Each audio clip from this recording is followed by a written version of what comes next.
Uncover the mystery of the Beast of Bray Road, Wisconsin's chilling cryptid, lurking in the shadows. Hello, dear viewers. Wishing you all an amazing day filled with positivity and energy. If you enjoy my content and want to see more of it, please support the channel by subscribing and giving a like.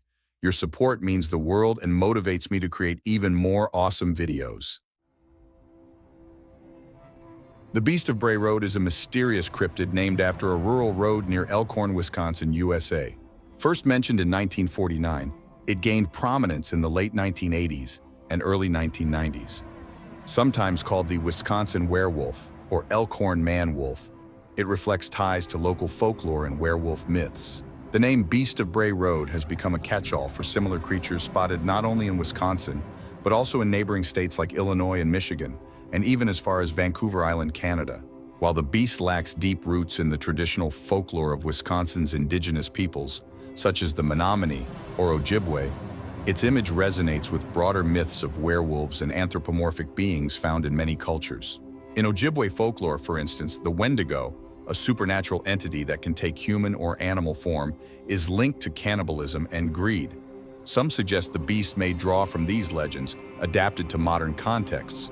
In contemporary American folklore, the beast is an urban legend, spread through oral tales from farmers and drivers who claim to have seen a strange creature on roadsides or in fields. These stories vary. Some depict a bloodthirsty monster, others a skittish being avoiding humans. By the 1980s, as sightings surged, the beast became part of Wisconsin's pop culture, a symbol of rural America's mysteries. Compared to cryptids like the chupacabra or yeti, the beast remains a localized phenomenon tied to the Great Lakes region. Local legends also connect it to European settler beliefs, particularly German and French werewolf myths. Settlers arriving in Wisconsin in the 19th century may have brought tales of the werewolf, a human transforming into a wolf through a curse or magic, which could have evolved into the beast's modern narrative. The Beast of Bray Road is a creature whose appearance inspires both fear and curiosity. Eyewitnesses describe a large muscular being, its size varying by account. On all fours, it stands 2-4 feet, 6,120 centimeters, tall. Upright, it reaches up to 7 feet, 2.1 m. Weighing an estimated 400-700 pounds, 180-320 kilograms, it dwarfs any known predator in the region. Its body is covered in thick, coarse fur, ranging from dark gray to black, sometimes with brown or reddish hues. The fur appears matted, with clumps clinging to its sides as if it had pushed through dense thickets or rolled in damp earth. Its torso is powerful, with broad shoulders and a narrow waist, resembling a bear but moving with a canine grace. The head is particularly terrifying, wolf-like with an elongated snout, pointed ears, and deep-set eyes that glow yellow or reddish in the dark. Its teeth are long and uneven, with prominent fangs capable of tearing flesh. Some claim its face bears an almost human expression, adding to its eerie mystique. The nose is wet like a dog's, and its breath carries a low growl or rasp. The beast's limbs are striking. Its forelegs are long and muscular, ending in clawed digits that blend canine paws with human-like hands, allowing it to move on all fours or stand bipedally. Its hind legs are powerful, with wolf-like joints enabling swift running and leaping. The tail is short and thick, often tucked, distinguishing it from typical wolves. When standing upright, its posture seems unnatural, almost grotesque, as if wrestling with its own nature. Its movements are sharp yet precise, hinting at intelligence that makes witnesses question whether it's an animal or something more. Some report a strange odor, wet fur, musk, and a metallic tang, perhaps blood. The beast roams the rural corners of southern Wisconsin, where the silence of night is broken only by wind rustling through cornfields or distant coyote howls. Bray Road, a narrow dirt path flanked by dense woods and marshy lowlands, is the epicenter of its legend. By moonlight, this road feels like a portal to another world, where shadows come alive and every rustle hints at an encounter with the unknown. The forests around Elkhorn are a labyrinth of ancient oaks, pines, and thorny thickets, where the beast reigns supreme. By day, these places seem peaceful, but at dusk, they transform. Branches weave eerie patterns, and fog blankets the ground, concealing the creature's tracks. Nearby swamps, reeking of decaying plants, are said to house its lairs among reeds. Deep ravines and abandoned farms, their windows staring like empty eyes, offer shelter from prying gazes. The beast has also been spotted on the edges of small towns where country roads meet asphalt highways. It appears on roadsides like a phantom, vanishing into tall grass, leaving only claw marks in soft earth. Some say it haunts derelict barns and old bridges, its footsteps echoing in the night.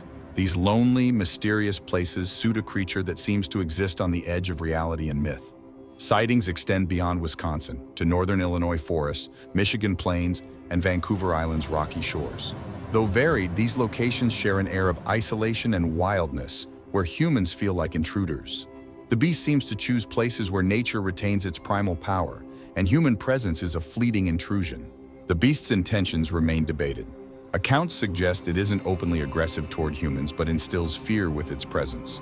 Witnesses describe it as cautious, almost timid, preferring to watch from shadows. When threatened, it may growl or bare its fangs, prompting retreat.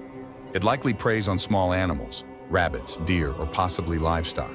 In the 1980s, Wisconsin farmers reported missing sheep and chickens, with some carcasses showing claw and bite marks, unlike those of wolves or bears, though no direct evidence links the beast to these attacks. Its habits point to a nocturnal lifestyle, rarely appearing by day, favoring dusk or deep night when roads are empty and forests cloaked in darkness. It moves swiftly, covering vast distances and appearing across the region. Some witnesses claim it shows unusual intelligence, avoiding traps, steering clear of lit homes, and sensing humans long before they notice it. Notably, the beast rarely attacks people, often fleeing or freezing, staring with glowing eyes. This has led to theories that it's not a typical predator, but a creature guarding its territory or hiding its nature.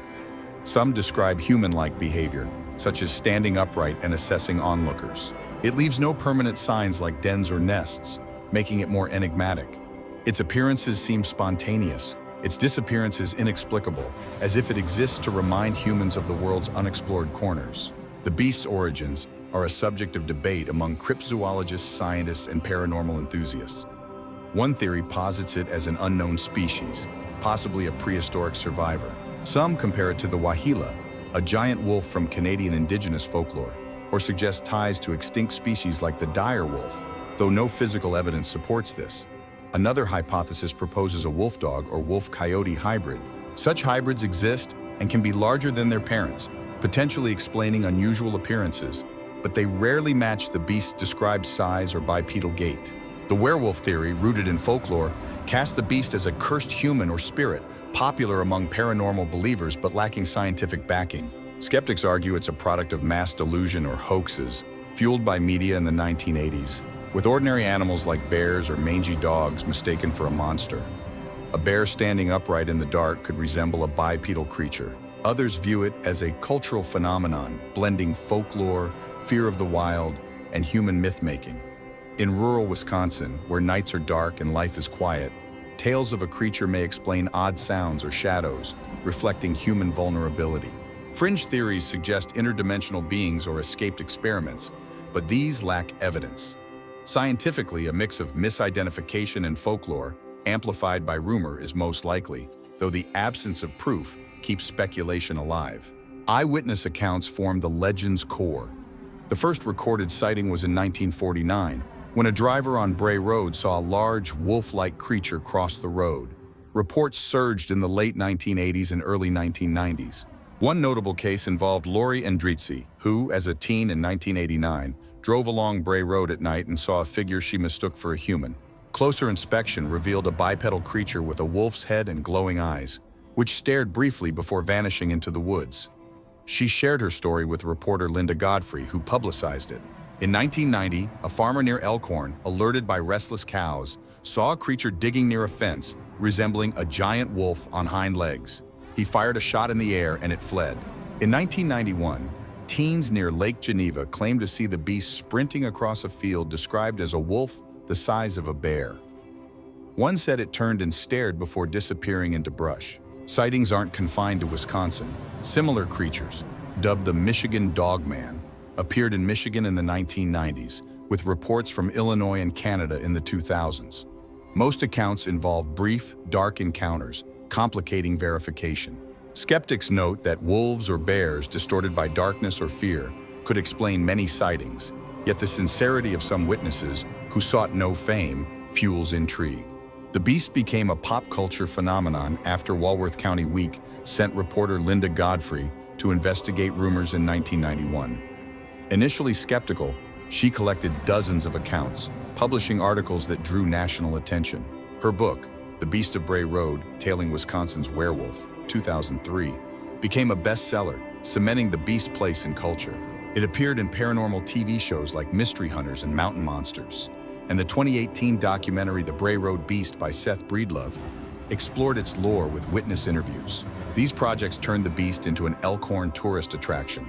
In film, it inspired the 2005 horror movie The Beast of Bray Road, depicting a bloodthirsty werewolf, though it received mixed reviews. In gaming, the beast is less prominent, but appears in indie projects and tabletop RPGs like Hunter the Reckoning, with fan mods for games like Skyrim featuring beast-inspired monsters. News outlets occasionally cover new sightings, with local Wisconsin radio discussing reports in the 2010s and a viral 2020 social media post from an Elkhorn resident claiming to see a wolf-like creature.